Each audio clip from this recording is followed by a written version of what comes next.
Sharon Cuneta, balik ABS-CBN sa Sound Familiar. Matapos ang ilang panahon na hindi aktibong napapanood sa Kapamilya Network, muling nagbabalik si megastar Sharon Cuneta sa ABS-CBN sa pamamagitan ng bagong programang Sounds Familiar.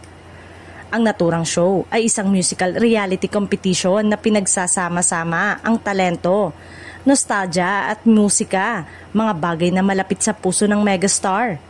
Para sa maraming Kapamilya fans, ang pagbabalik ni Sharon sa ABS-CBN ay isang homecoming.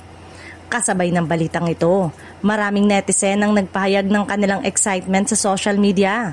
Marami ang nagkomento na namimiss nila ang presensya ng megastar sa Kapamilya screen at naniniwala silang mas lalong magiging matagumpay ang Sounds Familiar dahil sa kanyang karisma at husay. Sa ngayon, inaabangan na ng publiko ang opisyal na anunsyo ng ABS-CBN hinggil sa petsa ng premiere ng Sounds Familiar at kung sino-sino pang makakasama ni Sharon sa proyektong ito.